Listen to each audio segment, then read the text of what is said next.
Guys, welcome to my channel. So today may unbox tayo and try nating i-test, no? Yung eto ang hirap intindihin ng pangalan, Nushan wireless Apple CarPlay screen for car with backup camera. So kailangan ko ng ng malaking screen for navigation, labo na mata ko. And backup camera, ito meron ding front facing na camera. So right now, yan ang presyo niya sa Amazon, 55 lang, 56. Sabi Black Friday price. So, tingnan natin kung worth it. So, before this, bumili ako ng ano ba 'yan? Backup camera lang $20. It's complete trash. Isusoli ko, sabi ko, ito sakto may sale ngayon, Black Friday 2025. And I think ito na yung pinakamura na may ganong package na may front-facing camera, may backup camera, tapos syempre Android Auto.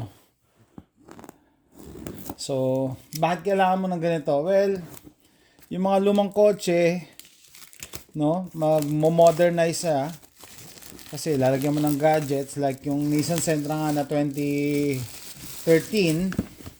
Walang backup camera yun eh. Actually, backup camera kailangan ko. Sabi ko, kesa bumili ako ng isang backup camera, isang front camera, isang Android Auto, ito, magkakasama na. Tingnan natin ngayon kung totoo. Totoo na magagamit. Kasi pwedeng in-advertise lang, pero ito, hindi naman talaga gagana. Bagong-bago lah. Yan, $56. Ganda ng pagkaka-package, user manual.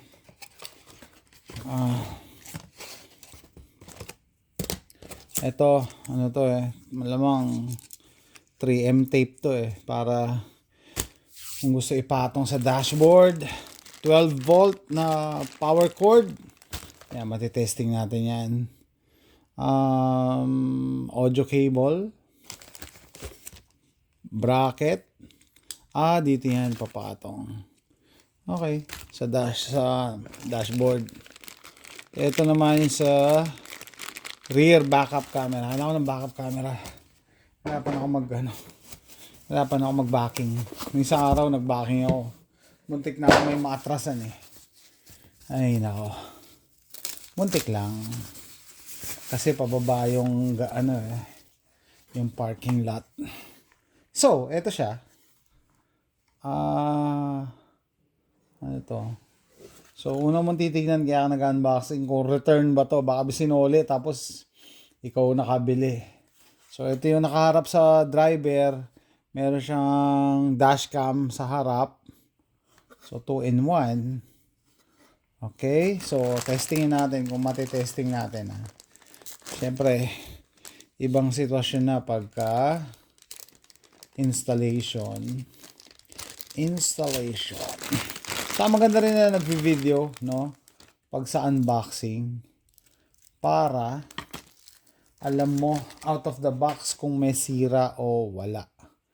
Okay.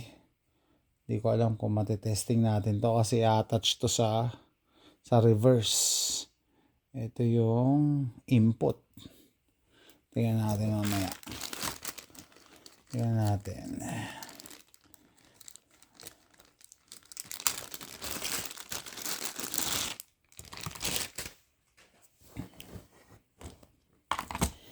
So, ito yung power cord.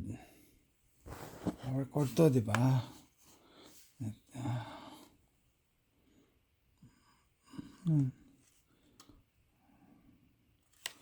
Sa kabila, vent para hindi mag-init. So, saan ka?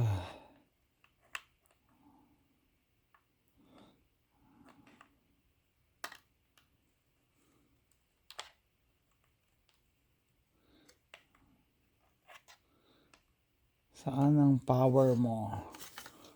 Ay, nako. Power yan eh. Ito pala. Yung power eh. Yan. power. Tanggalin na nga natin to. Hopefully magkaigi. Sabi ng mga taga Quezon. Hopefully magkaigi. Para hindi ko na isoli. Madali lang naman magsoli sa Amazon. So gagamit tayo ng battery pack. 500 watt hour na battery pack. Ginagamit ko to pang camping. Pero pwede natin yung gamitin pang testing. Tapos ito ay para saan to? Nagka-power siya. Kailangan niya ng connection. Connection para saan? Sa sa audio pala, para magamit mo yung audio ng kotse. Anyway, dito malamang to. Yan dito. Yun. Ayoko kasi magkalat eh. Ito na muna nga. Gusto ko lang malaman kung paano kaya tong reverse camera. Ayan. Okay, so ayan na. Ayan na siya. Natin. Power. Yun. Okay. Nag-on naman siya. Ano ba yan? Kailangan. Memory card. May slot ba to? Memory card. Okay. Anong kailangan natin gawin dito? Blah blah blah blah blah. Oras na. Tama ba oras nito? Yun! So gumagana yung niya, dashcam. Ito. Sa likod. Ayan. Tapos yung rear camera, alright. So yung rear camera, nakaganito pala. Ayan. Rear camera. Galing. Out of the box. Gumagana. Ayan. Ayos. So hindi ko na ito susoli. Importante sa akin yung yung dashcam at saka rear camera. So itong rear camera na to, malamang itong red na wire para sa trigger niya. Ano ibig sabihin? Ayan, pag press mo pala, balik sa home. Pag nag-reverse, saka pa lang mag-on yung rear camera. Okay. Natin. Ayos driving position, split screen, assistive touch, clear connection. Okay, so may previous na nakakabit. Ayos, CarPlay. Saan yung navigation? Ano to?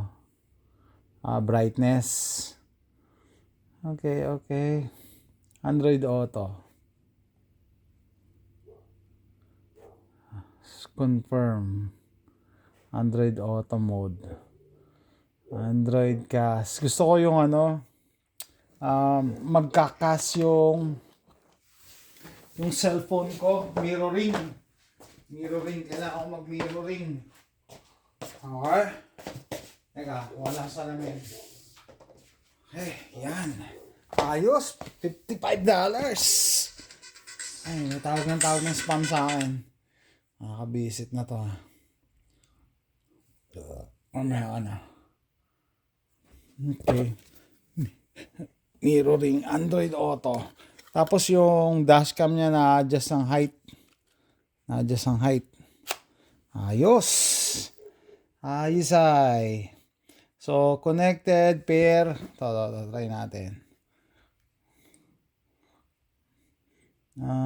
Pairing. Connection. Connect Bluetooth pairing. Bluetooth. Turn on Bluetooth on your Android. Okay. Connect natin.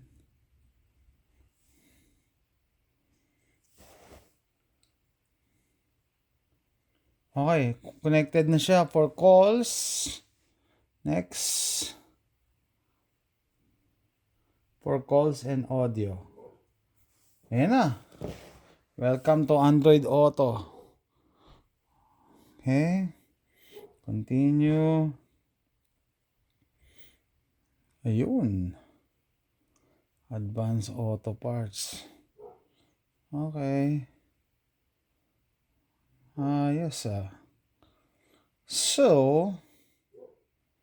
paano pagka gamit tayo ng Waze. Gamit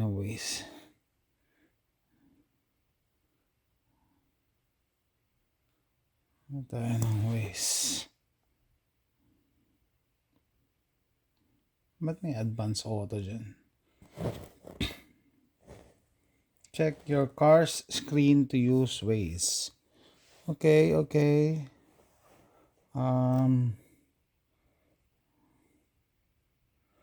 Ba't ganun? So, eto, the future of everything. Nadami pa. Okay.